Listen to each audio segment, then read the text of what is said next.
ان الحمد للہ نحمده ونستعینه ونستغفره ونعوذ باللہ من شرور انفسنا ومن سیئات اعمالنا من يهده اللہ فلا مضل له ومن يضلل فلا هادی له واشهد ان لا الہ الا اللہ وحدہ لا شریک له واشهد ان محمدا عبده ورسوله اما بعد فان خير الحديث كتاب الله وخير الهدي هدي محمد صلى الله عليه واله وسلم وشر الامور محدثاتها وكل محدثة بدعة وكل بدعة ضلالة وكل ضلالة في النار. اعوذ باللہ السمیع العلیم من الشیطان الرجیم من ہمزہ ونفخہ ونفثہ. بسم اللہ الرحمن الرحیم. رب اشرح لی صدری ویسر لی امری واحلل عقدۃ من لسانی یفقہوا قولی. بسم اللہ الرحمن الرحیم. ان اللہ وملائکتہ یصلون علی النبی یا ایہا الذین آمنوا صلوا علیہ وسلموا تسلیما. اللہم صل علی محمد وعلی آل محمد کما صلیت علی ابراہیم وعلی آل ابراہیم انک حمید مجید. اللہم بارک علی محمد وعلی آل محمد کما بارکت علی ابراہیم وعلی آل ابراہیم انک حمید مجید. اللہم ربنا آتنا فی الدنیا حسنہ وفی الآخرۃ حسنہ وقنا عذاب النار. لا الہ الا انت سبحانک انی کنت من الظالمین. حسبنا اللہ ونعم الوکیل. یا حی یا قیوم برحمتک استغیث ولا حول ولا قوة الا باللہ العلی العظیم. ربنا آتنا من لدنک رحمہ وہیئ لنا من امرنا رشدا. الحمدللہ آج 16 فروری 2020 کو سنڈے کے دن قرآن کلاس نمبر 16 میں ہم انشاءاللہ تعالی سورہ البقرہ کی آیت نمبر 83 سے آنورڈ سٹارٹ کریں گے. یہ جو آیت نمبر 83 ہے اس میں 10 کمانڈمنٹس کا مختصر سا ورژن آیا ہے. ڈیٹیل تو انشاءاللہ سورہ بنی اسرائیل میں جا کر آئے گا. اللہ تعالیٰ نے بنی اسرائیل کو جو 10 بنیادی احکامات دیے تھے انبیاء اکرام علیہم السلام کے ذریعے، اور وہی احکامات شریعت محمدیہ صلی اللہ علیہ وآلہ وسلم میں بھی ٹرانسفر ہوئے. تو قرآنک ورژن آف 10 کمانڈمنٹس سورۃ البقرہ میں ہے، سورۃ الانعام کے اندر ہے، اور ڈیٹیل کے ساتھ سورہ بنی اسرائیل میں آئے گا. آیت نمبر 21 سے لے کر 39 تک کہ 10 بنیادی احکامات کون سے تھے جو اللہ تعالیٰ نے اپنے پیغمبروں کے ذریعے لوگوں تک پہنچائے. تو مختصراً کچھ احکامات اس میں آ رہے ہیں آیت نمبر 83 میں سورۃ البقرہ کی. اعوذ باللہ من الشیطان الرجیم. بسم اللہ الرحمن الرحیم. وَإِذْ أَخَذْنَا مِيثَاقَ بَنِي إِسْرَائِيلَ، اور یاد کرو وہ وقت جب ہم نے بنی اسرائیل سے یہ عہد لیا تھا حضرت یعقوب علیہ السلام کی اولاد سے. لا تعبدون الا اللہ، کہ مت پوجنا کسی کو سوائے اس اللہ کے. توحید جو ہے یہ تو بنیاد ہے نا جی. تمام ادیان کی، مذاہب کی بنیاد توحید کے اوپر ہے. سورہ النحل میں آتا ہے نا، وَلَقَدْ بَعَثْنَا فِي كُلِّ أُمَّةٍ رَسُولًا أَنِ اعْبُدُوا اللَّهَ وَاجْتَنِبُوا الطَّاغُوتَ، اور بے شک ہم نے ہر امت میں کوئی نہ کوئی رسول ضرور بھیجا تھا ایک بنیادی دعوت کے ساتھ کہ تم نے عبادت صرف اللہ کی کرنی ہے، اور اللہ کی مخالفت پہ جو لوگ کھڑے ہیں وہ طاغوت، ان کا انکار کرنا ہے. اچھا مزے کی بات ہے، عبادت اللہ کی ہے، صرف اللہ کو ماننا کافی نہیں ہے. اللہ کو تو مسلمان بھی مان رہے ہیں اللہ کہہ کر، ہندو بھگوان کہہ کر مان رہے ہیں، جیوز اور کرسچنز بھی خدا کہہ کر، اللہ کہہ کر، گاڈ کہہ کر مان رہے ہیں، لیکن اللہ کی بھی ماننی ہے۔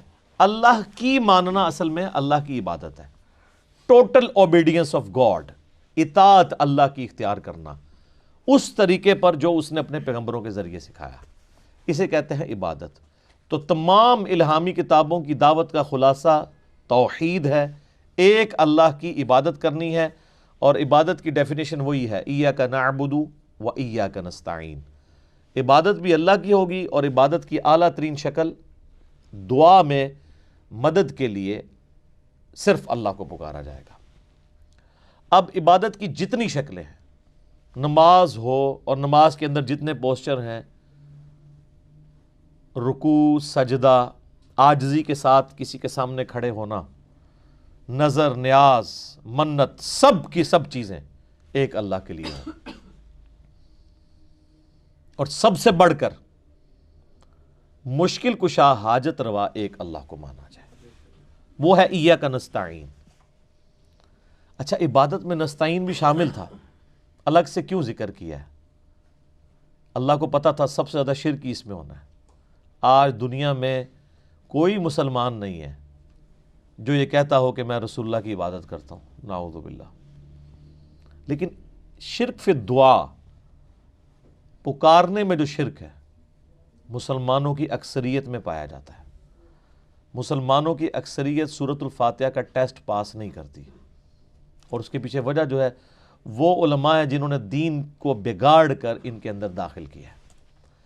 عام گورے کو قرآن کا ترجمہ پڑھنے کے لیے دیں نا، وہ سورۃ الفاتحہ پڑھنے کے بعد اگر اس سے آپ پوچھیں کہ سورۃ الفاتحہ کے تحت کیا اللہ کے سوا کسی اور کو پکارا جا سکتا ہے مدد کے لیے، وہ کہے گا نہیں۔ لیکن مولوی آپ کو کہانی کرائے گا، جی روٹی امی سے مانگتے ہیں۔ تو ایاک نستعین میں یہ بات تو ہے ہی نہیں ہے، یہ تو ظاہری اسباب ہے، اس کا حکم تو قرآن میں خود آیا ہے، وَتَعَاوَنُوا عَلَى الْبِرِّ وَالتَّقْوَى وَلَا تَعَاوَنُوا عَلَى الْإِثْمِ وَالْعُدْوَانِ۔ نیکی پرہیزگاری کے کاموں میں ایک دوسرے کی مدد کرو، اور برائی میں الگ رہو، اس میں مدد نہ کرو۔ یہ اس مدد کی بات ہو رہی ہے کہ سامنے کوئی ہستی موجود نہیں ہے، اور آپ یہ عقیدہ رکھتے ہیں کہ وہ میری مسئلے کو حل کر دے گی۔ سامنے ہستی موجود ہو، چاہے مسلمان ہو، کافر ہو، انسان ہو، جانور ہو، یا کوئی اور مخلوق ہو، آپ اس سے مدد لے سکتے ہیں۔ میں آپ سے کہتا ہوں مجھے پانی پلا دیں، ٹھیک ہے، لیکن آپ بغداد میں ادھر بھی قبر کے اندر دفن ہے، اور میں آپ سے مجھے پانی پلا دیں، تو مانگ کے دیکھ لیں، کوئی پلا سکتا ہے تو پلا کے بتا دیں، کیونکہ وہ پلی اسی سے لیتے ہیں۔ وَاسْتَعِینُوا بِالصَّبْرِ وَالصَّلَاةِ، نماز اور صبر کے ذریعے مدد چاہو، کس کی؟ ان اللہ مع الصابرین، اللہ کی مدد، اللہ صبر کرنے والوں کے ساتھ ہے۔ اس کا مطلب کوئی نہیں لیتا المدد یا نماز، المدد یا صبر۔ نماز اور صبر تو توسل اور وسیلہ ہے اللہ تک پہنچنے کا، مانگنا اللہ ہی سے۔ بارش کون برساتا ہے؟ اللہ۔ ڈیوٹی کس کی ہے؟ فرشتوں کی۔ لیکن فرشتوں سے بارش مانگ نہیں سکتے، شرک ہو جائے گا۔ مانگنی اللہ سے۔ فرشتوں کو چھوڑ دیں، آپ کے سامنے ایک بہت بڑا مشکل کشا ہے، سورج ختم ہو جائے تو پوری دنیا تباہ و برباد ہو جائے۔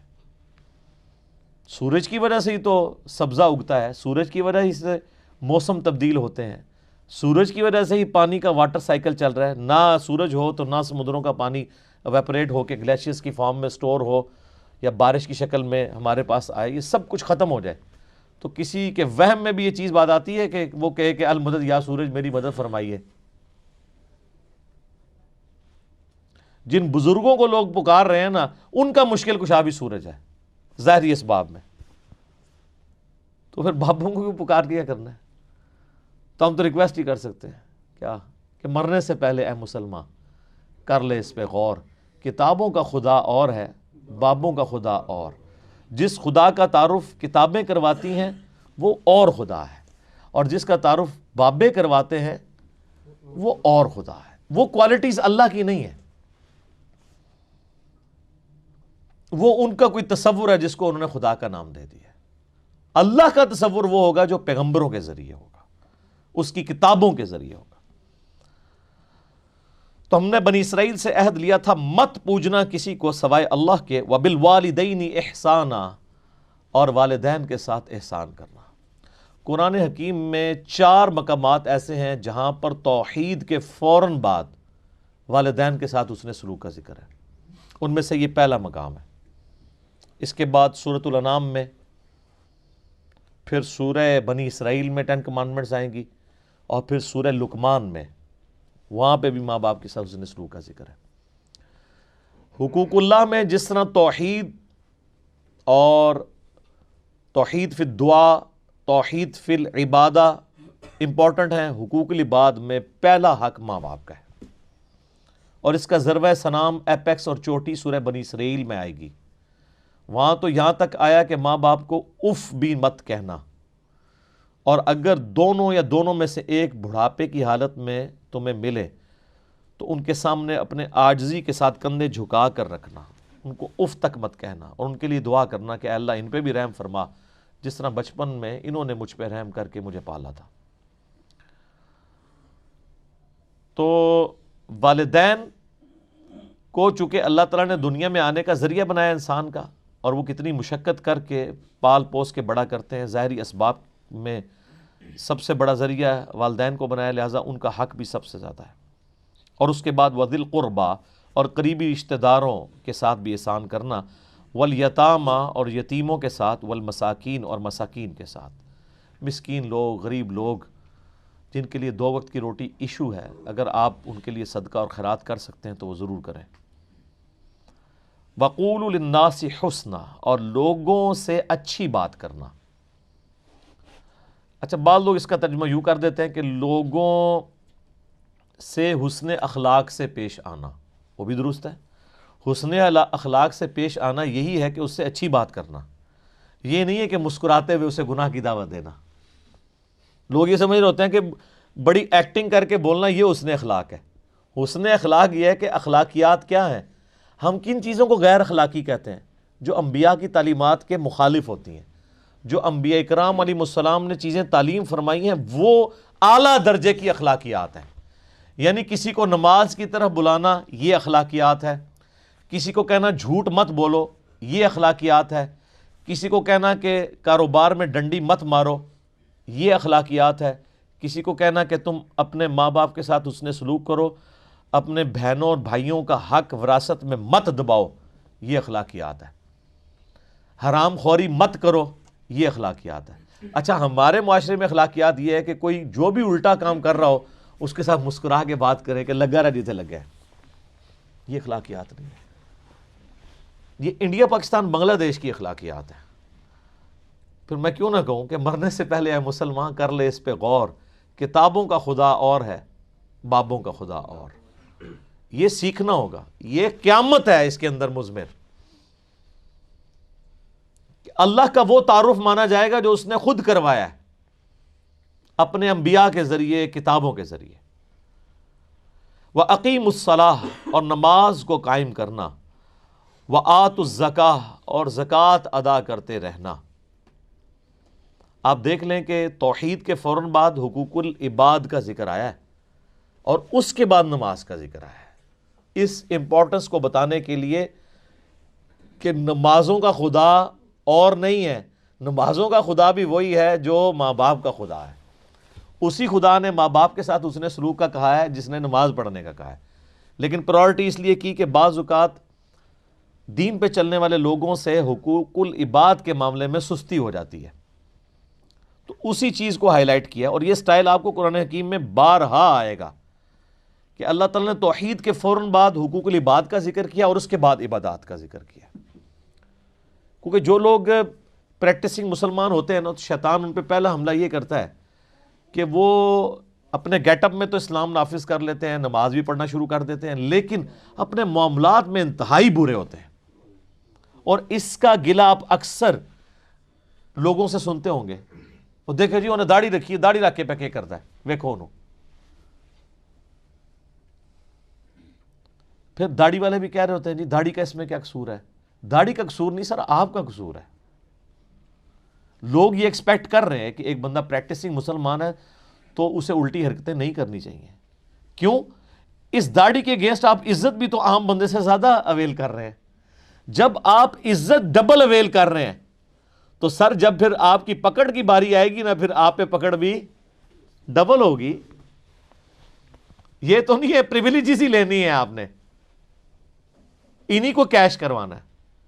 اس لیے دیکھیں کہ امہات المومنین کے بارے میں سورۃ الاحزاب میں آیا کہ نبی کی بیوی ہو تم عام عورتوں کی طرح نہیں ہو, اگر تم نے کوئی بے حیائی کا کام کیا تمہیں دوگنا عذاب ہوگا, اور اگر تم اللہ اور اس کے رسول کی تابع فرمان رہی تو تمہارے لیے اجر بھی ڈبل ہے. تو یہ اللہ تعالیٰ نے دیکھیں موٹی موٹی کون سی باتیں گنوائی. نمبر 1 توحید, نمبر 2 والدین کے ساتھ اس نے سلوک, نمبر 3 قریبی رشتہ داروں کے ساتھ, نمبر 4 یتیموں کے ساتھ, نمبر 5 مساکین کے ساتھ, نمبر 6 لوگوں کے ساتھ حسن اخلاق سے پیش آنا ہے, ان کو اچھی بات کا حکم دینا ہے, اور نمبر 7 نماز قائم کرنی ہے, نمبر 8 زکوٰۃ دینی ہے. یہاں پہ اتنی ڈیٹیل نہیں آئی ہے, چند موٹی موٹی باتیں آئیں, آگے چل کے یہ مزید آنا شروع ہو جائیں گی. جب آتی جائیں گی میں انشاءاللہ آپ کو بتاتا جاؤں گا. ویسے الگ سے 10 کمانڈمنٹس کے اوپر میرا مسئلہ نمبر 77 ریکارڈ ہے, آپ یوٹیوب پہ جا کے لکھیں تو وہ آپ کے سامنے لیکچر کھل جائے گا. تو اللہ تعالیٰ فرماتا ہے یہ ساری چیزیں ہم نے حکم دی تھی بنی اسرائیل کو, ثم تولیتم, لیکن تم ایسے ناہنجار نکلے کہ تم نے روگردانی کر دی. اس کے بعد اللہ نے عہد بھی لیا اپنے پیغمبروں کے ذریعے کہ ان چیزوں کا خیال رکھنا ہے, لیکن تم نے منہ پھیر لیا. الا قلیلا منکم, سوائے قلیل لوگوں کے کہ وہ تو اپنے اس عہد پر قائم رہے, اکثریت جو ہے وہ گمراہی کے راستے پہ چلی. اور سر اس امت کا بھی یہی حال ہے. یہاں پہ کتنے لوگ ہیں جو کمٹمنٹ کے ساتھ چلے ہیں. صحابہ کرام علیہم رضوان اور اہل بیت علیہم السلام کے بعد آہستہ آہستہ آپ دیکھیں کس طرح گراف مسلمانوں کا نیچے آیا ہے. وَأَنْتُمْ مُعْرِضُونَ, اور تم ہے ہی روگردانی کرنے والے. بنی اسرائیل کو اللہ تعالیٰ فرما رہا ہے کہ تمہاری روگردانی کی جو روش ہے یہ کوئی یعنی ایک آدھ واقعہ نہیں ہے, ہر معاملے میں تم نے روگردانی کی ہے. اور اب وہ چند چیزیں اللہ تعالیٰ پھر دوبارہ سے گنوا رہا ہے جو پہلے ڈسکس ہو چکی ہیں, جس کو کہتے ہیں نا بریف ہسٹری, 1-2 آیات کے اندر پوری کی پوری کور کر رہا ہے. وَإِذْ أَخَذْنَا مِيثَاقَكُمْ لا تسفکون دماءکم, اور یاد کرو جب ہم نے تم سے یہ عہد بھی لیا تھا کہ تم نے اپنے لوگوں کا خون نہیں بہانا, کسی کو ناحق قتل نہیں کرنا. ولا تخرجون انفسکم, اور نہ گھروں سے ایک دوسرے کو نکالنا ہے, من دیارکم, اپنے گھروں سے. ثم اقررتم, اس کے بعد تم نے اقرار کیا. وانتم تشہدون, جبکہ تم اس پر گواہ بھی تھے کہ اللہ نے یہ عہد لیا کہ یہ اصل میں 12 قبیلے تھے نا, تو جب فلسطین فتح ہوا تو انہوں نے چھوٹی چھوٹی 12 ریاستیں بنا لی, ہر قبیلے نے ایک ریاست بنائی, لیکن پھر آپس میں وہ لڑتے تھے. آپس میں جب لڑتے تھے ایک دوسرے کو قتل کرتے تھے, تو ان میں سے کچھ وہی مسلمان بنی اسرائیل میں سے اپنی جان بچا کے غیر مسلموں کے پاس پناہ لیتے تھے, رومنز کے پاس, وہاں پناہ لیتے تھے, وہ ان کو اپنا غلام بنا لیتے تھے. تو یہ اس طرح چین تھی. تو اللہ فرماتا ہے ہم نے تو تمہیں منع کیا تھا کہ یہ رکھتے نہیں کرنی, قتل نہیں کرنا, کسی کو اس کے گھر سے نکلنے پر مجبور نہیں کرنا. ثم انتم, پھر تم وہی ہو نا, تم ہؤلاء تقتلون انفسکم, کہ تم قتل کرتے ہو اپنوں کو, یعنی اپنے دوسرے بھائیوں کو, بنی اسرائیل کے جو 12 قبائل آپس میں لڑتے تھے. وتخرجون فریقا منکم من دیارہم, اور ایک فریق دوسرے کو اس کے گھر سے نکلنے پر مجبور کر دیتا ہے. تظاہرون علیہم بالاثم والعدوان, اور تم مدد کرتے ہو ان کے خلاف دشمنوں کی گناہ اور ظلم کے اوپر. ظاہر ہے پھر جب اندر میں پھوٹ پڑے گی تو باہر سے بھی آپ کو پتہ ہے جن لوگوں کے انٹرسٹ ہوں گے, تو پھر کافروں کے ساتھ مل کے اپنے مسلمان بھائیوں کے ساتھ یہ تم سلوک کرتے تھے. ظاہر ہے بنی اسرائیل تو اس وقت مسلمان ہی تھے نا, سابقہ امت مسلمہ ہے. وَإِن يَأْتُوكُمْ أُسَارَىٰ, اور جب وہ قیدی بن کر تمہارے پاس آتے ہیں. اچھا, جب قیدی بن کے آتے ہیں تو پھر ان کا خون جوش مارتا ہے کہ یار یہ تو ہمارے ہی ہیں, ٹھیک ہے. تو پھر وہ کہتے ہیں وہ اللہ نے بڑی ترغیب دلائی ہے کہ قیدیوں کو آزاد کیا جائے اللہ کی راہ میں. پھر وہ فدیہ دے کے ان کو آزاد کرتے تھے, کہتے تھے تو ثواب کا کام ہے, حالانکہ وہ بیچارے غلام تمہاری وجہ سے بنے ہوئے تھے. ان کی غلطیوں کی وجہ سے وہ نکلے, ملک سے نکلنے پر مجبور ہوئے اور کافروں کے ہتھے چڑھے. تو اللہ فرماتا ہے اس کے بعد وہ جب تمہارے پاس قیدی بن کے آتے ہیں تفادوہم وہو محرم علیکم، تم بڑے پاک باز بن کے ان کا فدیہ دے کے ان قیدیوں کو آزاد کرواتے ہو، حالانکہ ان کا نکالنا وہو محرم علیکم اخراجہم، حالانکہ ان کا ان کے ملک سے نکالنا تمہارے لیے حرام تھا۔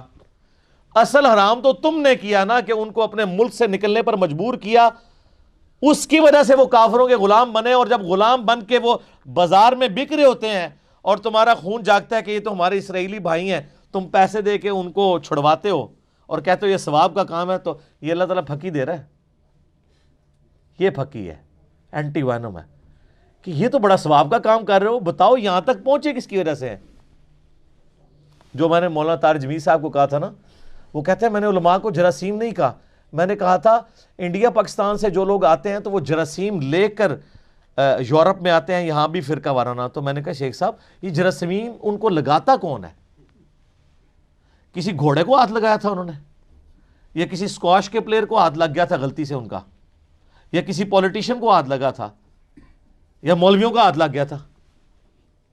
تو یہاں پہ بھی اللہ تعالیٰ فرما رہا ہے کہ جن قیدیوں کو تم آزاد کر کے بڑا ثواب کما رہے ہو نا، کہ بڑا نیکی کا کام ہے قیدی آزاد کرنا، حالانکہ اصل تمہاری خطا ہے ان کو جو تم نے نکالنے میں مدد کی کافروں کی، وہ اصل حرام کام تھا، وہ حرام تم نے کر لیا اور اب یہ ثواب کما رہے ہو۔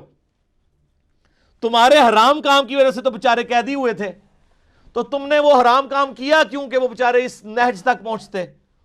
اب آ رہا ہے یونیورسل ٹروتھ، آفاقی حقیقت اس کے اوپر، افتؤمنون ببعض الکتاب وتکفرون ببعض، تم اللہ کی کتاب کے کچھ حصے پہ ایمان رکھتے ہو اور کچھ کو چھوڑ دیتے ہو۔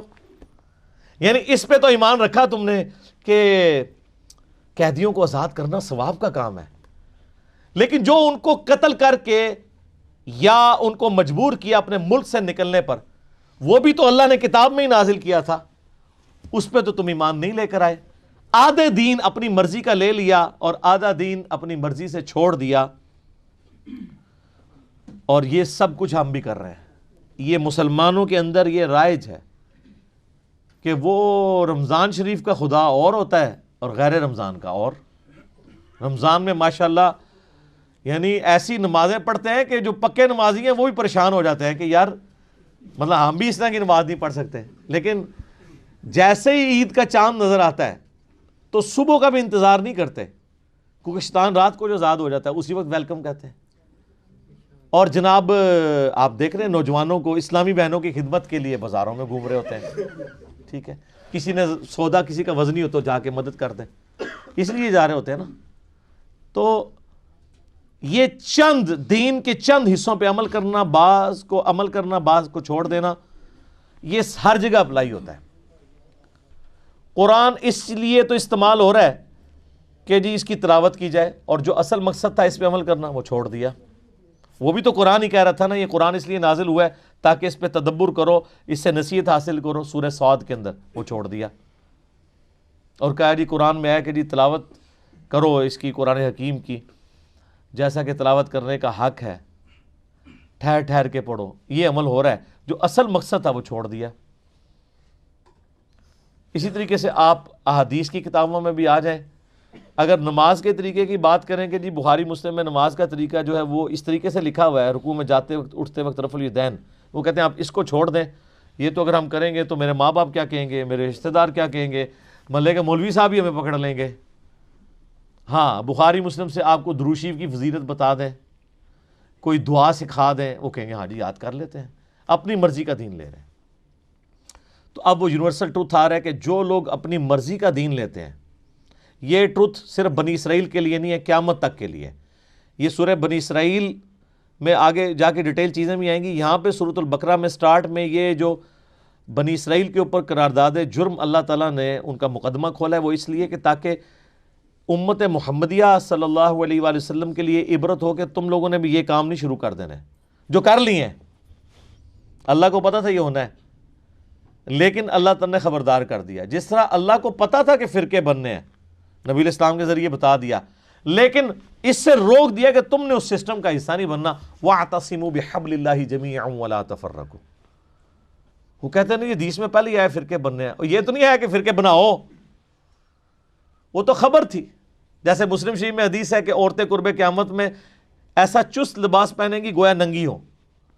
تو اب کوئی اپنے گھر والوں کو ننگا لباس بنانا شروع کرتے کہ جی وہ تو پہلے حدیث میں آیا کہ پہنے گی. نہیں, وہ تو بتایا گیا اس سسٹم کا حصہ نہیں بننا. فرقے بنیں گے, تم نے اللہ کی رسی قرآن کو مضبوطی سے پکڑنا ہے, فرقوں میں نہیں بٹنا. یہاں پہ بھی دیکھیں اللہ تعالیٰ فرماتا ہے جو لوگ کتاب کے بعض حصے پہ ایمان رکھتے ہیں اور بعض کو چھوڑ دیتے ہیں, فما جزاء من یفعل ذلک, ایسے لوگوں کے لیے جزا نہیں ہے. جزا یعنی یہ سزا کے معنوں میں, کیونکہ عربی میں دونوں طرف یہ استعمال ہوتا ہے. منکم, تم میں سے جو کوئی ایسی حرکت کرے کے لیے اس کے لیے جزا نہیں ہے, الا مگر یہ خزی فی الحیات الدنیا, کہ دنیا میں اللہ تعالیٰ ایسے لوگوں کو رسوا کر دے گا. آج 1.5 ارب مسلمانوں کی رسوائی ہمارے سامنے ہے. صحیح مسلم میں حدیث ہے, نبی علیہ السلام نے فرمایا اللہ تعالیٰ اس کتاب کی وجہ سے لوگوں کو عروج دے گا اور اس کتاب کی وجہ سے لوگوں کو ذلیل کرے گا. صحابہ کرام علیہم رضوان کو, اہل بیت کو عروج اس کتاب کی وجہ سے ملا, اور بعد والوں نے اس کتاب کو چھوڑا تو ذلت اور خواری. اللہ نے فرمایا تھا کہ بعض حصہ بھی کتاب کا چھوڑ دیا تو مارے گئے, ہم نے تو کتاب کا اکثر حصہ چھوڑ دیا ہوا ہے. اسی کو ڈاکٹر اقبال نے جواب شکوہ میں اللہ کی طرف سے جواب دیتے ہوئے کہا ہے, وہ زمانے میں معزز تھے مسلمان ہو کر, اور تم خوار ہوئے تارک قرآن ہو کر.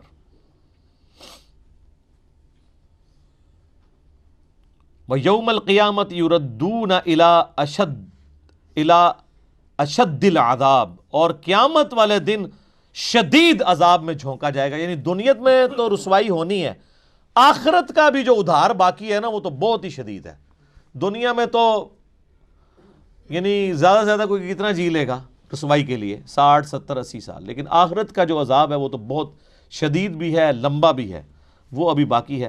وَمَا اللَّهُ بِغَافِلٍ عَمَّا تَعْمَلُونَ, اور اللہ تعالیٰ غافل نہیں ہے جو کچھ کام تم کر رہے ہو, جو کرتوت تم کر رہے ہو, اللہ کے سب نظر میں ہے. ایک ایک چیز اس نے نوٹ کی ہوئی ہے. اللہ فرشتوں کا محتاج نہیں ہے, اس کے اپنے علم میں, اور فرشتے تو ریاکار کی عبادت بھی لکھ لیتے ہیں. الٹیمیٹ فیصلہ تو اللہ کرتا ہے کہ یار اس نے تو دکھلاوے کے لیے کیا تھا. فرشتے نے 1 کروڑ نیکی لکھی ہے, اللہ کہتا ہے 0 سے ملٹیپلائی. کوئی دل کا حال تو نہیں کوئی جان سکتا, یہ تو اللہ کی خوبی ہے.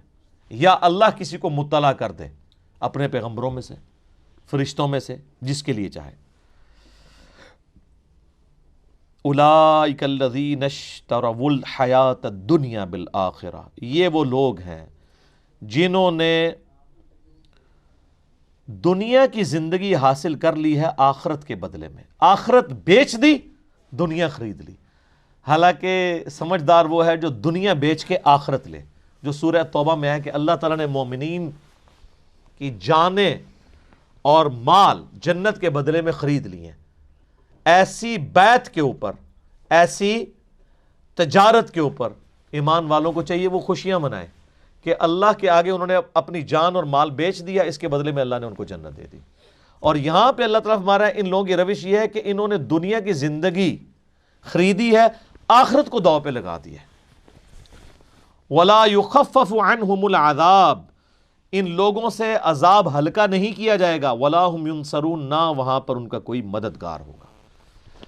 اللہم اجرنا من النار, اللہم اجرنا من النار, اللہم اجرنا من النار, آمین. یہ میرے بھائیوں کتاب اللہ ہے, یہ کوئی سٹوری نہیں ہے. یہ جو کچھ اللہ تعالیٰ بتا رہا ہے یہ سب کچھ ہو جانا ہے. اوہ کچھ بھی نہیں ہونا, یہ او ہی ہوگی. جو اللہ نے کسی کے ساتھ کر دینا ہے اس نے کر دینا ہے. زمین و آسمان کی مخلوقات مل کر کسی کو چھٹکارا نہیں دے سکتی ہیں اگر اللہ تعالیٰ کسی کے اوپر گرفت کر لے. اللہ تعالیٰ فرماتا ہے اس کے حضور کوئی سفارش بھی کسی کی نہیں کر سکتا سوائے اس کی جو اللہ تبارک و تعالیٰ جس کے لیے خود ہی یہ اجازت مرحمت فرما دے.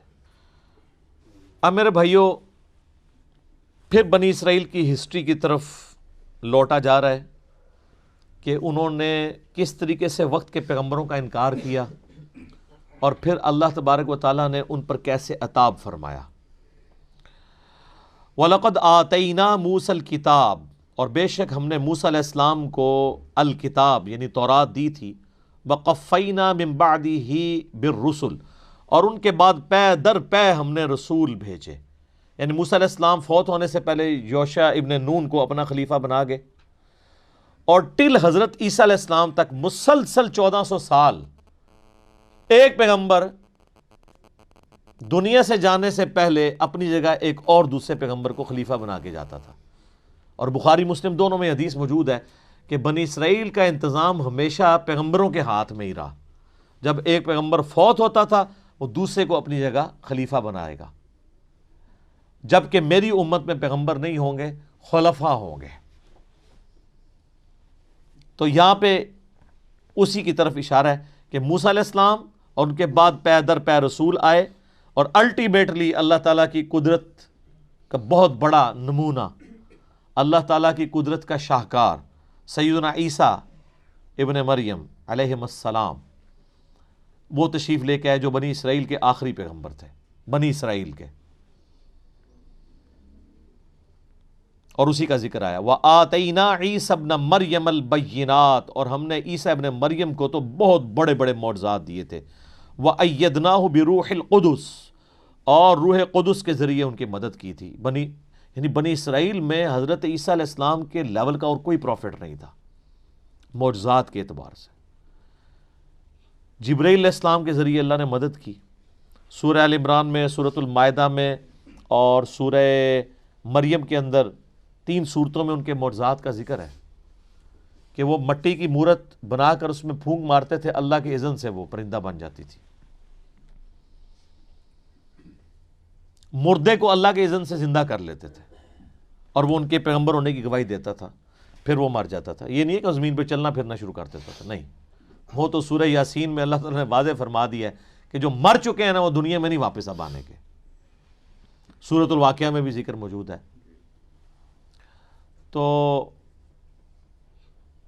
اس کے علاوہ وہ مادر ذات کوڑی اور اندھوں کو اللہ کے اذن سے شفا دیتے تھے، یعنی جن کے ڈھیلے بھی نہیں آنکھوں کے ہوتے تھے نا، وہ مٹی رکھ کے تو ہاتھ پھیرتے تھے تو آنکھیں آ جاتی تھی۔ سر آنکھیں ہوں بھی، بنائی چلی جائے تو اس طرح آنکھیں واپس نہیں آتی ہیں، اتنے بڑے بڑے معجزات ان کو دیے، لیکن بنی اسرائیل نے ان کو نہیں مانا، حالانکہ خود یہودی النسل تھے حضرت عیسیٰ علیہ السلام، یہودی تھے، بنی اسرائیل سے تھے، نہیں مانا۔ یہ اصل میں اللہ تعالیٰ مسلمانوں کو بتانا چاہ رہا ہے کہ اگر یہود و نصارہ تمہارے پیغمبر کی دعوت کو قبول نہیں کر رہے ہیں تو ان کا ایٹیچیوڈ اہل کتاب کا پہلے بھی رہا ہے، انہوں نے اپنے پیغمبروں کو کون سا مان لیا تھا، اور اس کی ریزن کیا تھی وہ آ رہی ہے۔ أَفَكُلَّمَا جَاءَكُمْ رَسُولٌ بِمَا لَا تَهْوَىٰ أَنفُسُكُمُ اسْتَكْبَرْتُمْ، جب کبھی بھی کوئی پیغمبر تمہارے پاس آیا ایسا حکم لے کر جو تمہارے نفس کو پسند نہیں تھا، تم اکڑ گئے۔ حضرت عیسیٰ علیہ السلام یہی تو کرتے تھے، یعنی یہودی عادت ہو چکی تھی ان کو حرام کھانے کی، اپنی مرضی کے فتوے لکھتے تھے پیسے لے کر۔ تو حضرت عیسیٰ علیہ السلام نے آ کر یروشلم میں جو ہیکل سلیمانی تھا، ٹیمپل آف سلیمان، اس کے اندر یعنی وہ جب اپنی مجالس بنا کے بیٹھے ہوتے تھے، حضرت عیسیٰ علیہ السلام وہاں پہنچ جاتے تھے اور وہاں پہ کھڑے ہو کے واز کرتے تھے کہ تم لوگ یہ حرام خوریاں چھوڑ دو، تم کتاب کے ماننے والے ہو، اور کتاب میں تو یہ سود حرام لکھا ہے اور تم سودی کاروبار کر رہے ہو، ہر طرح کی چیز وہ ہائی لائٹ کرتے تھے۔ تو سر یہ مولوی آپ کہتے ہیں آج نہیں سنتا، مولوی تو اس ٹائم نہیں سنتا، پیغمبر دی گل نہیں سی سنتا۔ تو انہوں نے حضرت عیسیٰ علیہ السلام کی قتل کی سازش کی، تو اللہ تعالیٰ نے پھر ان کا زندہ آسمانوں پہ اٹھا لیا، وقت کے پیغمبر کا انکار کر دیا بابوں کے پیچھے، کیونکہ حضرت عیسیٰ علیہ السلام کی تو بمشکل 25 سال عمر تھی۔ اب جہاں 70-80 سال کے بڑے بڑے حضرات بیٹھے ہوں، داڑھیوں والے بزرگان دین، علماء کرام، یادگار اسلاف، وہاں ایک کالی داڑھی والا نوجوان لڑکا، اس کی بات کس نے سننی ہے؟ وہ پیغمبر ہی کیوں نہ ہو، تب بھی نہیں سننی۔ یہ ہمارے نبی کے ساتھ اللہ کی غیبی تائید تھی، ادروائز کوانٹیٹیولی اتنی بڑی کامیابی کبھی کسی پیغمبر کو نہیں ملی جو ہمارے نبی علیہ السلام کو ملی ہے۔ صلوات بر محمد و آل محمد، اللہم صلی علی محمد و علی آل محمد۔ تو اللہ تعالیٰ فرماتا ہے تم جب بھی کوئی بات کوئی پیغمبر لے کے آیا تم نے اکڑ کی اور تمہارے نفس کو پسند نہیں تھی، فَفَرِيقًا كَذَّبْتُمْ وَفَرِيقًا تَقْتُلُونَ، تو تم نے بعض انبیاء کو تو جھٹلا دیا اور بعض کو تم نے قتل کر دیا۔ حضرت زکریا علیہ السلام کو قتل کیا انہوں نے، حضرت یحییٰ علیہ السلام کو قتل کیا، کتنے پیغمبروں کو انہوں نے صرف اس لیے قتل کر دیا کہ وہ ان کی غلطیاں ہائی لائٹ کرتے تھے۔ حضرت عیسیٰ نے بھی قتل ہو جانا تھا، حضرت عیسیٰ علیہ السلام کو تو اللہ تعالیٰ نے بچایا نا۔ اللہ تبارک و تعالیٰ اگر نہ بچاتا تو حضرت عیسیٰ علیہ السلام کے ساتھ وہی ہونا تھا جو حضرت زکریا کے ساتھ ہوا اور حضرت یحییٰ علیہ السلام کے ساتھ ہوا۔ اچھا اب آپ یہ دیکھیں یہ دونوں پیغمبر ایک وقت کے اندر ہیں، حضرت یحییٰ علیہ السلام اور حضرت عیسیٰ علیہ السلام۔ حضرت یحییٰ علیہ السلام نے عیسیٰ علیہ السلام کے پیغمبر ہونے کی تصدیق کی ہے، تو حضرت عیسیٰ چونکہ اللہ تعالیٰ کے رسول تھے، وہ صرف نبی نہیں تھے، رسول بھی تھے، تو رسول کے بارے میں تو اللہ تعالیٰ کا قاعدہ ہے کہ اللہ تعالیٰ میں کتب اللہ لأغلبن انا ورسلی، اللہ نے یہ بات طے کر لی ہے کہ میں اور میرے رسول غالب رہیں گے۔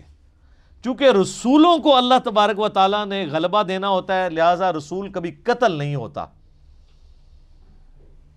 اس کے مخالفین ہی تباہ و برباد ہوتے ہیں۔ موسیٰ علیہ السلام کے مخالفین اس لیے تباہ و برباد ہوئے کیونکہ وہ رسول تھے۔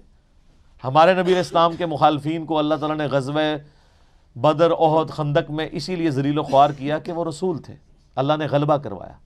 حضرت عیسیٰ علیہ السلام بھی رسول تھے، لیکن آپ کے کیس میں یہ ہوا کہ آپ کے مخالفین کو اللہ تبارک و تعالیٰ نے آپ پر حاوی نہیں ہونے دیا، لیکن غلبہ بھی آپ کا نہیں ہوا، اللہ نے زندہ آسمانوں پہ اٹھا لیا۔ اب قرب قیامت میں جب وہ اتریں گے تو پھر اللہ تعالیٰ کی طرف سے فائنل عذاب استیصال بنی اسرائیل کے اوپر آئے گا، انہی کے ہاتھوں اللہ تعالیٰ بنی اسرائیل کو، یہودیوں کو قتل کروائے گا۔ اور یہ وہ عقیدہ ہے جس پہ سب کا اتفاق ہے، سنی ہو شیعہ ہو، بلکہ میں کہتا ہوں یہ وہ عقیدہ ہے جس پہ انسانیت کا اجماع ہے۔ یہودی بھی کہتے ہیں کرائسٹ نے آنا ہے، وہ جب دجال مسیح آئے گا نا، جھوٹا مسیح، اس کو وہ کرائسٹ مان لیں گے۔ جس مسیح کے انتظار میں وہ ہیں وہ تو آ کے ان کو دعوت دے کے چلا بھی گیا، انہوں نے بات نہیں مانی۔ کرسچنز کا بھی عقیدہ ہے کہ عیسیٰ ابن مریم دنیا میں آئیں گے، مسلمانوں کا بھی عقیدہ ہے کہ آئیں گے۔ آج بلکہ آج ہم تھوڑی ایک متھ توڑنے لگے ہیں، آج ہم عیسیٰ ابن مریم کی منقبت پڑھوائیں گے یہاں پہ۔ دیکھیں نا چینج ہے نا جی، ابھی تک تو آپ نے نبی علیہ السلام کی شان میں نعتیں سنی ہے، یا بابوں کی شان میں، یا صحابہ کرام کی، اہل بیت کی شان میں، حالانکہ ہونا چاہیے کہ ان سے زیادہ حقدار ہیں انبیاء کرام کہ ان کی منقبتیں بیان ہو۔ تو آج ہم عیسیٰ ابن مریم کے بارے میں ہمارے شعیب بھائی نے تیار کی ہے منقبت، بڑی زبردست ہے، جس میں ان کے بارے میں جو مسلمانوں کا عقیدہ ہے اور وہ کیا کریں گے، وہ ساری چیزیں انہوں نے کور کی ہیں اس کے اندر انشاءاللہ تعالی۔ تو یہ کرامت ہے، آج حضرت عیسیٰ علیہ السلام کا ذکر بھی ہو رہا ہے، ٹھیک ہے، ذکر خیر ہو رہا ہے الحمدللہ۔ وقالوا قلوبنا غلف، اور یہودی کہتے ہیں ہمارے دلوں پر تو غلاف چڑھے ہوئے ہیں۔ یہ مضمون بار بار آئے گا سورۃ المائدہ میں، سورہ نساء میں۔ مسلمانوں کو بھی کہتے تھے کہ آپ جتنا مرضی قرآن پڑھ لو ہم پہ اثر نہیں کرے گا، ہم بڑے پکے ہیں اپنے عقیدے میں۔ یہاں بھی لوگ کہتے ہیں نا کہ اسی تے اپنا بابیاں دا عقیدہ نہیں چھڑنا، تسی جو مرضی کر لو اسی پکے ہیں۔ اچھا یہ ہمیں کہہ رہے ہوتے ہیں قرآن اور حدیث پڑھنے کے اوپر، حالانکہ یہ دیکھنا چاہیے کہ اگر تم بابوں کے ساتھ پکے ہو تو بابے قرآن اور حدیث پہ ہوتے ہیں نا۔ حتیٰ کہ یہودیوں کے بارے میں آتا ہے وہ کانوں میں انگلیاں رکھ لیتے تھے اور کہتے تھے اے نبی تمہاری بات سے ہمارے کانوں میں سکل آتا ہے، ہمارے کان بہ رہے ہیں تمہاری بات سننے سے۔ ہم اپنے عقیدوں میں پکے ہیں۔ آج اگر مسلمان کا بھی یہی ایٹیچیوڈ ہو، سر ویڈیو ریکارڈڈ ہے باپا جانی کی، انہوں نے کہا میرے کان بہ رہے ہیں، آنکھیں اندھی ہیں ہر اس بات کو سننے سے جو ہمارے بزرگوں کے خلاف ہو۔ سر حالانکہ یہ ایسا نہیں ہے، وہ بہرے نہیں ہے، وہ قرآن میں ہے صم بکم عمی فہم لا یرجعون۔ کس وجہ سے؟ ختم اللہ علی قلوبہم وعلی سمعہم وعلی ابصارہم، اللہ نے ان کو سیل کر دیا ہے، ان کی آنکھوں کو، کانوں کو، بہرے ہیں، گونگے ہیں، اندھے ہیں، ہدایت نہیں پائیں گے۔ تو یہ یہودی بھی یہی کہتے تھے کہ ایسا جو تم نے کرنا ہے نہ کر لو، ہمارے دل پہ غلاف ہے، اتنا مضبوط ہے ہمارا دل ہے، یعنی تو جو مرضی معقول بات بھی کر رہا ہے نا، ہم تب بھی اپنا عقیدہ نہیں چھوڑیں گے۔ یہاں بھی لوگ یہی کر رہے ہوتے ہیں نا کہ جی پوری بخاری گزار دو ہمارے اوپر سے، کوئی فرق نہیں پڑے گا، ٹھیک ہے۔ تو یہ کس کو دھوکہ دے رہے ہیں؟ اپنے آپ کو۔ یہاں پہ اللہ فرما رہا ہے، اللہ تعالیٰ پھر آپ کو پتہ ہے وہ تو پھر وہ کتابوں کا خدا تو اور ہے نا. جب انہوں نے کہا ہمارے دل پہ غلاف ہے, اللہ نے کہا بل لعنہم اللہ بکفرہم, یہ لعنت ہے تمہارے دل کے اوپر پڑی ہوئی تمہارے کفر کے سبب, انکار کرنے کے سبب. لعنتی ہو, یہ کہتے ہو کہ بات نہیں اثر کرتی, اصلی مار پئی ہے تو انہوں اللہ دی, لعنتی ہو چکے ہو. ویسے تو ہمیں بھی یہی کہنا چاہیے, جو کہتے ہیں نا پوری بخاری قرآن بھی پڑھ لو پہ اثر نہیں ہونا, ہمیں بھی یہی کہنا چاہیے اللہ کی سنت پہ عمل کرتے ہوئے کہ یہ لعنت پڑ گئی تمہارے اوپر. لیکن ہم بڑی سافٹ سی لینگویج میں کہتے ہیں کیا, کہ مرنے سے پہلے ہے مسلمان کر لے اس پہ غور, کتابوں کا خدا اور ہے, بابوں کا خدا اور اللہ تعالیٰ فرما رہا ہے کہ یہ کہتے ہیں نا ہم پہ کوئی بات اثر نہیں کرتی, تو یہ لعنت کی وجہ سے ہوا ہے. ہونا تو چاہیے کہ تم پہ معقول بات کا اثر ہو, تو تمہیں تو پریشان ہو جانا چاہیے کہ تم پوائنٹ آف نو ریٹرن پہ, یہ یعنی تھرڈ سٹیج کا کینسر تمہیں ہو چکا ہے روحانی. یہ تو تم اپنی خود برائی بیان کر رہے ہو, یہ اچھائی تو نہیں ہے. فَقَلِيلًا مَا يُؤْمِنُونَ, بہت کم لوگ ہیں جو ایمان رکھتے ہوں گے.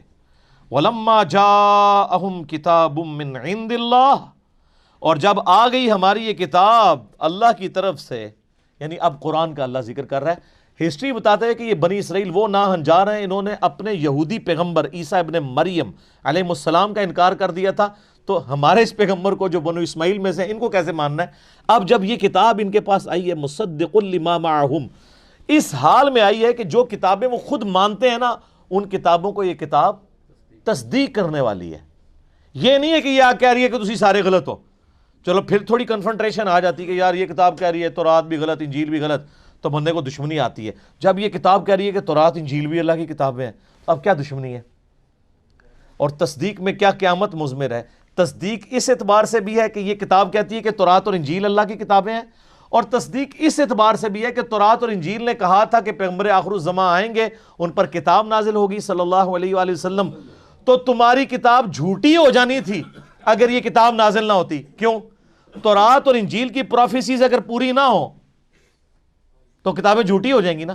تو قرآن کا آنا ان کتابوں کو سچا کر رہا ہے کہ ان میں جو لکھا تھا نا کہ آخری پیغمبر نے آنا ہے, تو قرآن نے آ کے ان کتابوں کی عزت میں اضافہ کر دیا ہے. یہ تصدیق کرنے والی ہے, ان کتابوں کو بھی درست کہہ رہی ہے, اور پریکٹیکلی فزیکلی زبان حال سے مصدق بن کے آئی ہے ان کتابوں کی. مصدق لما معہم وکانوا من قبل, اور جب اس سے پہلے ان یہودیوں کی حالت تھی یستفتحون علی الذین کفروا, یہ کافروں پر فتح مانگا کرتے تھے اللہ تعالیٰ سے. قرآن نازل ہونے سے پہلے تو اس قرآن کے اور اس پیغمبر کے یہ اتنے شہدائی تھے کہ جب کافروں سے ان کی جنگیں ہوتی تھی تو جنگوں میں جب ان کو شکست ہوتی تھی تو اس کتاب اور پیغمبر کے ذریعے سے اللہ کی طرف دعا مانگا کرتے تھے. کیا؟ کہ یا اللہ اس پیغمبر کو جلدی جلدی بھیج, اس کے ساتھ مل کر ہم پوری دنیا میں تیرا نام روشن کریں گے. ظاہر ان کی کتابوں میں تھا آخری پیغمبر نے آ کے رومن اور پرشین امپائر گرانی ہے. هو الذی ارسل رسولہ بالہدی ودین الحق لیظہرہ علی الدین کلہ, تو موجود تھا. آج بھی آپ انجیل کھول کے دیکھیں, میں نے قرآن کے تعارف میں کئی آیات بتائی ہیں. گاسپل آف جان جو ہے, یوحنا کی انجیل جو 4 چیپٹر ہے نا, ان میں سے ایک یوحنا کی انجیل ہے, اس میں چیپٹر نمبر 15 سے 18 تک موجود ہے. عیسیٰ ابن مریم کہتے ہیں کہ مجھے تم سے بہت کچھ کہنا ہے لیکن ابھی تم متحمل نہیں ہو ان باتوں کے. وہ ہستی جب دنیا میں آئیں گی نا, وہ تمہیں وہ ساری باتیں سکھائیں گی. وہ اپنی خواہش سے کچھ نہیں کہیں گے, ان کے منہ میں اللہ اپنا کلام ڈالے گا. وما ينطق عن الهوى ان هو الا وحی یوحى, وہی بات قرآن میں آئی. اور وہ دنیا میں میرا نام روشن کریں گی. دنیا میں عیسیٰ ابن مریم کا نام کس نے روشن کیا ہے؟ نبی صلی اللہ علیہ وسلم نے. کس اعتبار سے؟ کہ یہودیوں نے جو ان پہ جھوٹے بلیم لگائے, ان کو معاذ اللہ دجال کہا, ان کی والدہ پہ تہمت لگائی, وہ بھی دور کی سورہ مریم کے ذریعے. اور عیسائیوں نے جو ان کے بارے میں ڈیوینٹی کلیم کی, تو اللہ تعالیٰ نے وہاں پہ بھی حضرت عیسیٰ کی صفائی پیش کی ہے. لقد کفر الذین قالوا ان اللہ هو المسیح ابن مریم, بے شک کافر تو اصل میں وہ لوگ ہیں جو کہہ رہے ہیں کہ عیسیٰ ابن مریم اللہ ہی نے عیسیٰ کا روپ دھار لیا ہے. وقال المسیح, جبکہ مسیح تو ایسا نہیں تھا. مسیح تو کہا کرتے تھے وقال المسیح یا بنی اسرائیل اعبدوا اللہ ربی و ربکم, اے بنی اسرائیل عبادت کرو اس رب کی جو میرا بھی رب ہے تمہارا بھی رب ہے. انہ من یشرک باللہ فقد حرم اللہ علیہ الجنہ ومأواہ النار وما للظالمین من انصار, بے شک جو کوئی اللہ کے ساتھ شرک کرے گا اللہ نے اس پہ جنت حرام کر دی ہے, اس کا ٹھکانہ دوزخ ہے, وہاں اس کا کوئی مددگار نہیں ہوگا. یار کیا شان ہے حضرت عیسیٰ کی. قرآن میں ہے وجیہن فی الدنیا والآخرہ، وجاہت والے ہیں اس دنیا میں بھی اور آخرت میں بھی. جس کے اوپر ایلیگیشن لگے اور اللہ اس سے الزام دور کر رہا ہو کہ مسیح ایسے نہیں تھے، وہ تو میرا ہی نام لیا کرتے تھے. اچھا یہ ایک رخ ہے، لیکن اللہ تو آپ کو بتایا بڑا ڈڈ ہے. اللہ کا ایک دوسرا رخ بھی ہے اسی ٹاپک کے اوپر، وہ سورۃ المائدہ کا آخری رکوع ہے. قیامت کے دن جو حضرت عیسیٰ اور اللہ کی ملاقات ہونی ہے، سر وہ بندہ کانپ اٹھتا ہے. وہ جب یہ چیپٹر آتا ہے نا، اس میں جب زندگی شروع ہوگی، وہ جو ناول کا میں نے تعارف کروایا تھا، اس میں انہوں نے اس کو فلمایا ہے، آڈیو ریکارڈنگ میں، ریٹن فارم میں. حضرت عیسیٰ ابن مریم، اللہ تعالیٰ فرمائے گا اے عیسیٰ کیا تو نے کہا تھا کہ تجھے اور تیری ماں کو میرے سوا معبود ٹھہرا لیا جائے؟ ہائے ہائے ہائے. حضرت عیسیٰ علیہ السلام کی اس وقت کیا حالت ہوگی؟ ہم کہ یا اللہ میری اتنی صفائیاں تو نے دی ہیں، تجھے نہیں پتا؟ سر یہ توحید کا معاملہ بہت سینسٹیو ہے، اتنا سینسٹیو ہے کہ اللہ تعالیٰ اس لیول پہ اترا ہے سورۃ المائدہ کی آیت نمبر 17 پہ کہ اگر اللہ ارادہ کرے عیسیٰ کو، اس کی ماں کو اور جتنے زمین میں ان کو موت دے دے تو اللہ کا کوئی کیا بگاڑ لے گا؟ تم کہتے ہو عیسیٰ مشکل کشا ہے، اللہ چاہے تو عیسیٰ کو مار دے، اس کی ماں کو مار دے، اور سارے بزرگ بابے جن کے بارے میں تمہارا عقیدہ ہے سب کو موت دے دے، اللہ کوئی نہیں کچھ بگاڑ سکتا. اور یہاں سورۃ المائدہ میں اللہ تبارک و تعالیٰ آخری رکوع میں، اس سے پہلے بھی بلکہ 72 نمبر آیت 75 نمبر آیت میں آتا ہے کہ عیسیٰ اس کی ماں کو مشکل کشا سمجھے ہوئے ہو، وہ روٹی کھانے کے محتاج تھے، وہ نہ تمہارے نفع کے مالک تھے نہ نقصان کے. اللہ کہہ رہا ہے عیسیٰ اس کی ماں روٹی کھانے کے محتاج تھے. اگر ہم کہتے ہیں بابے محتاج ہیں تو ان کو وٹ چڑھ جاتا ہے. بابوں کی کیا اوقات ہے؟ بابے تو عیسیٰ ابن مریم کی جوتیوں کی خاک کے برابر بھی نہیں ہے، بلکہ آپ میں سے کئی لوگ ہیں جن کی جوتیوں کی خاک نہیں ہے، جو شرک کرنے والے بابے، جنہوں نے اپنی عبادت کروائی. لیکن اللہ تعالیٰ کیا فرما رہا ہے؟ یہ تمہارے نفع نقصان کے مالک نہیں. اس آخری رکوع میں پھر اللہ تعالیٰ جب یہ کہے گا نا اے عیسیٰ ابن مریم کیا تو نے کہا تھا کہ لوگ تجھے اور تیری ماں کو معبود سمجھ لیں میرے ساتھ؟ وہ کہیں گے اے اللہ مجھے کب شایع تھا کہ میں ایسی بات کرتا، میں نے تو بنی اسرائیل کو یہی کہا تھا کہ عبادت کرو اس رب کی جو تمہارا بھی رب ہے میرا بھی رب ہے. اور اے اللہ بالفرض اگر میں نے کوئی ایسی بات کی ہوگی تو تیرے علم میں تو ہوگی، کیونکہ جو تیرے جی میں ہے وہ میں نہیں جانتا، اور جو میرے جی میں ہے وہ تو جانتا ہے، تو ہی سارے غیبوں کا جاننے والا ہے. سر کس طرح کلیئر کٹ موتیوں کی طرح عقیدے بیان ہوئے ہیں قرآن میں. حالانکہ ان کو ڈٹنا چاہیے تھا، کانفیڈنس تھا نا، لیکن کہا کہ بالفرض اگر میرے دل میں بھی کوئی خواہش چھپی تھی نا خدا بننے کی، اللہ تیرے علم میں تو ہوگی نا، ٹھیک ہے، لیکن تو گواہ اس بات پہ کہ میرے کہیں پہ نہیں، اور اگر تھی تو تیرے علم میں ہوگی. اب تیرے دل میں کیا ہے وہ میں نہیں جانتا، یعنی اب تو کیا ڈیسیژن کرے گا یہ تیرے علم میں. تو پھر حضرت عیسیٰ کہیں گے اے اللہ یہ تیرے بندے ہیں، چاہے انہیں معاف کر دے چاہے انہیں پکڑ لے، یہ تیری مرضی ہے. یعنی توحید کی باری آئی تو انبیاء کرام بھی سائڈ پہ، کیونکہ ان کو اپنی فکر پڑ گئی. اور یہاں 1.5 ارب پونے 2 ارب عیسائیوں نے حضرت عیسیٰ کے بارے میں یہ عقیدہ رکھا ہے انہوں نے چھڑا لینا ہے، اور معذرت کے ساتھ آپ لوگوں نے بھی یہ عقیدہ رکھا ہوا ہے. آپ کے پیغمبر علیہ السلام نے بھی یہی باتیں ارشاد فرمائی ہیں. بخاری مسلم دونوں میں حدیث ہے، نبی علیہ السلام کم از کم 10 طرق آئے ہیں اس کے. آپ علیہ السلام فرماتے ہیں میرے حوض کوثر پہ میرے کچھ ساتھی لائے جائیں گے میرے صحابہ میں سے، اور میں جب ان کو حوض کوثر سے پلانے لگوں گا تو مجھے وہ بتائیں گے کہ اے اللہ کے نبی آپ کی وفات کے بعد یہ دین سے الٹے قدم پھر گئے تھے اور انہوں نے دین میں بدعتیں جاری کر دی تھی. آپ فرماتے ہیں میں کہوں گا سحقا سحقا لمن غیر بعدی، ان پہ پھٹکار ہو جنہوں نے میرے بعد میرے دین کو بدل دیا، اور میرے ان کے درمیان ایک آڑ قائم کر دی جائے گی. میں بھی اس وقت وہی کہوں گا جو عبد صالح عیسیٰ ابن مریم کہیں گے. حضور نے پھر سورۃ المائدہ کی وہ آیات تلاوت کی کہ میں بھی کہوں گا اے اللہ جب تک میں ان میں موجود تھا ان پر گواہ تھا، جب تو نے مجھے اٹھا لیا پھر تو ان پر گواہ تھا. اب جب عیسیٰ ابن مریم کہیں گے نا کہ اے اللہ یہ تیرے بندے ہیں چاہے بخش دے چاہے عذاب دے، تو اللہ تعالیٰ ترس نہیں کھائے گا؟ اللہ فرمائے گا آج کا دن وہ ہے کہ جب سچوں کو سچا عقیدہ ہی فائدہ دے گا. یہ کوئی سفارش کام نہیں آئے گی اگر کسی نے شرک کیا ہوا. بخاری مسلم دونوں میں حدیث ہے، اللہ تعالیٰ نے ہر نبی کو ایک دعا دی تھی مقبول، اور اللہ نے یہ پرومس کیا تھا کہ یہ ایک دعا تو میں قبول کروں گا ہی کروں گا. تو ہر نبی نے اپنی وہ دعا دنیا میں ہی ایگزیکیوٹ کروا لی. حضرت نوح علیہ السلام نے دعا کر کے اپنی امت پہ عذاب لے آئے. اس طرح باقی اور پیغمبروں نے بھی. میں نے اپنی دعا اپنی امت کے لیے سنبھال کر رکھی ہے قیامت کے دن کے لیے، اور اس دعا کی برکت سے میرے ہر امتی کو شفاعت کا نفع پہنچے گا میرے ذریعے، سوائے اس کے کہ جس نے دنیا میں اللہ تعالیٰ کے ساتھ کسی قسم کا شرک کیا ہوا. شرک والے سے بھائی جی سیدھی سی بات ہے، اعلان برات ہے. تو عیسیٰ ابن مریم کی صفائیاں اللہ تعالیٰ دے رہا ہے کہ بھائی انہوں نے یہ کام نہیں کیے، یہ تو ان کے ماننے والوں نے ان کی طرف غلط چیزیں منسوب کر دی. تو اللہ تعالیٰ فرماتا ہے کہ اس نبی کے آنے سے پہلے تمہاری حالت تھی کہ تم دعائیں کیا کرتے تھے، یا اللہ آخری نبی کو جلدی جلدی بھیج، ہم ان کے ساتھ مل کے تو کافروں کے خلاف جہاد کریں. فلما جاءہم ما عرفوا کفروا بہ، جب وہی نبی آ گئے جن کو انہوں نے پہچان بھی لیا. سورۃ الانعام میں آئے گا اس نبی کو اس طرح پہچانتے ہیں جس طرح اپنے بیٹوں کو، کہ یہ وہی پیغمبر ہے جس کے ذکر تورات اور انجیل میں موجود ہے.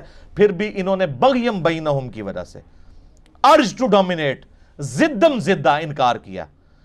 فلعنت اللہ علی الکافرین، پس لعنت ہو اللہ کی ایسے کافروں کے اوپر جنہوں نے حق بات قبول کرنے سے انکار کر دیا. یہ وہ آیت ہے سورہ البقرہ کی 89 نمبر آیت جو اکثر ہمارے بریلوی بھائی پیش کرتے ہیں کہ قرآن میں آیا کہ یہودی بھی نبی کے وسیلے سے دعا کیا کرتے تھے، تو وسیلہ جائز ہوتا ہے. ایک گل ہی کچھ اور سی، ٹھیک ہے، وہ مستدل الحاکم میں موجود ہے کہ وہ یہ دعا کرتے تھے اللہ اس نبی کو جلدی جلدی بھیج تاکہ ہم اس کے ساتھ. تو وہ جو اللہ کہہ رہا ہے نا کہ پہلے تو تم اس نبی کے ذریعے سے جنگوں میں فتح مانگا کرتے تھے، مراد یہ کہ کہتے تھے کہ جنگ میں فتح ہوگی جب یہ میرے پیغمبر آئیں گے، اب جب آئے تو انکاری ہو گئے. وسیلہ اور توسل پہ میرا مسئلہ 43 دیکھ لیں، اس میں نے اس آیت کو کوٹ کیا تھا. اور آپ دیکھیں جو ہدایت یہود و نصارہ کے پاس ریٹن فارم میں تھی انہوں نے انکار کیا، ان کو فائدہ نہیں ہوا. اور جن کے لیے نہیں تھی انہوں نے یہودیوں سے سن کے قبول کر لیا، دنیا کے امام بن گئے. اوس اور خزرج، اوس اور خزرج جنگجو تھے عرب کے، مشرکین عرب کے قبائل. جب بھی یہودیوں سے لڑتے تھے، یہودی چونکہ دنیا دار، دنیا پرست، بزدل، ہمیشہ یہ جنگ میں مار کھاتے تھے. تو یہ کہتے تھے بچو جی اب تو مار رہے ہو نا، جب وہ آخری نبی آئیں گے نا ہم ان کے ساتھ مل کے پوری دنیا پہ غلبہ کر لیں گے. تو یہ اوس اور خزرج کے کان پک چکے تھے یہ بات سن سن کے، اور وہ ڈرتے تھے کہ یار ان کا مسیحا کب آئے گا وہ منجی اور ہادی بن کے، یعنی محمد رسول اللہ صلی اللہ علیہ وآلہ وسلم. جب وہ آئے تو یہ تو اپنے بابوں کے پیچھے لگ گئے علماء یہود کے. اوس اور خزرج نے یہودیوں سے پہلے ہی ان کا یار یہ وہی پیغمبر نہ ہو. حج پہ آئے ہوئے تھے، وہاں دیکھا حضور علیہ السلام خیموں میں دعوت دے رہے ہیں. انہوں نے کہا اس سے پہلے کہ یہودی ایمان لے کر ہیں تم ہی ایمان لے کے ان کو اپنا لیڈر بنا لو. اور سر پھر اللہ نے دنیا کے امام ان کو بنا دیا. اسی لیے ہم کہتے ہیں کہ یہ ضروری نہیں ہوتا کہ آپ محنت جس جگہ کر رہے ہیں وہیں پہ رزلٹ نکلے، رزلٹ کہیں اور نکل سکتا ہے. مودودی صاحب کی پوری محنت سب کانٹیننٹ میں ہے، رزلٹ نکل رہا ہے الجزائر کے اندر، مصر کے اندر، افریقہ کے اندر، وہاں ان کو ایز اے ٹیکسٹ بک. اور آج جو مسلمانوں کا سب سے پاپولر لیڈر ہے طیب اردگان، وہ کہتے ہیں میرا روحانی مرشد جو ہے مودودی ہے. تو سر رزلٹ کہیں اور نکلے گا، وہ اللہ کو پتہ رزلٹ کہاں نکالنا ہے، جو قبول کر لے گا. ورنہ چچا ہوگا ابو لہب ہوگا، اور بلال حبشہ سے آیا ہوا ہے جس کے بارے میں بخاری میں آتا ہے سیدنا بلال. سیدنا عمر کہتے تھے ابو بکر ہمارے سید ہیں جس نے ہمارے سید بلال کو آزاد کروایا، رضی اللہ عنہم اجمعین وعلیہم السلام اجمعین. تو جو محنت کرے گا میرے بھائی اس کو ہی رزلٹ ملے گا.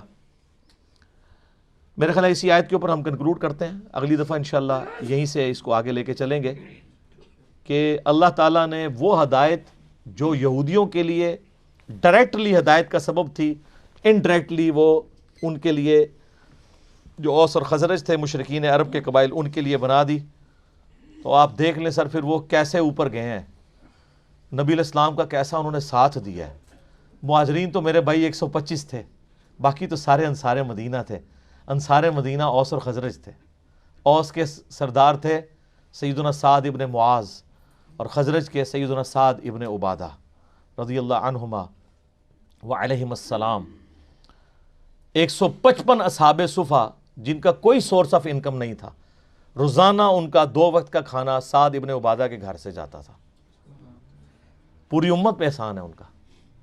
سعد ابن معاذ سب سے وہ جس کو کہتے ہیں نا تیز مزاج کے اور جنگجو آدمی تھے, اور انہی کی محنتوں سے اللہ تعالیٰ نے مسلمانوں کو فتح دی. بدر کے اندر, احد کے اندر, خندق پہ ان کو آپ کو پتہ تیر لگا, بخاری مسلم میں آتا ہے. تو انہوں نے وہاں دعا کی کہ اے اللہ اگر اب مشرکین عرب حضور پہ حملہ نہیں کرنے والے اور حضور کو غلبہ ہی نصیب ہوگا تو اسی زخم کو جاری کر دے اور مجھے اسی سے شہید کر دے. اور بخاری مسلم میں آتا ہے کہ وہ ایک چھوٹا سا زخم تھا, وہ جاری ہوا, رگ ان کی اتنا خون نکل گیا کہ وہ پھر شہید ہو گئے. کیونکہ اس وقت میں نبی علیہ السلام نے فرما دیا تھا کہ اب تم مشرکین عرب پہ حملہ کرو گے. خندق کے بعد ان کی کمر ٹوٹ چکی ہے, اور یہی دیکھیں صلح حدیبیہ ہوئی اس کے بعد, اور اس کے بعد پھر فتح مکہ ہو گئی. ٹھیک ہے, تو وہ دنیا سے یعنی اپنی ایفرٹ پٹ کر کے چلے گئے. بعد کے لوگوں نے اس کا اجر ضرور دنیا میں کھایا, لیکن اللہ کے حضور ان کا جو مقام ہے وہ اپنی جگہ موجود ہے. کتنے سردار آئے مر گئے, کون ذکر کرتا ہے؟ اپنی اولاد بھی ذکر نہیں کرتی. آج ہم ذکر کرتے ہیں تو دل سے دعا نکلتی ہے ان کے لیے کہ انہوں نے اسلام کے لیے کیا کچھ کنٹریبیوٹ کیا ہے. اللہ تعالیٰ سے دعا ہے جو حق بات میں نے کی اللہ تعالیٰ ہمارے دلوں میں راسخ فرمائے. اگر جذبات میں میرے منہ سے کوئی غلط بات نکل گئی اللہ تعالیٰ ہمیں معاف کر دے, ہمارے دلوں سے بھی محو کر دے اسے. ہمیں کتاب و سنت کی تعلیمات پر عمل کر کے دوسرے بھائیوں تک پہنچانے کی توفیق عطا فرمائے. اللہم صلی علی محمد وعلی آل محمد کما صلیت علی ابراہیم وعلی آل ابراہیم انک حمید مجید. اللہم بارک علی محمد وعلی آل محمد کما بارکت علی ابراہیم وعلی آل ابراہیم انک حمید مجید. سبحانک اللہم وبحمدک اشہد ان لا الہ الا انت استغفرک واتوب الیک وما علینا الا البلاغ المبین. جزاکم اللہ خیرا واحسن الجزاء.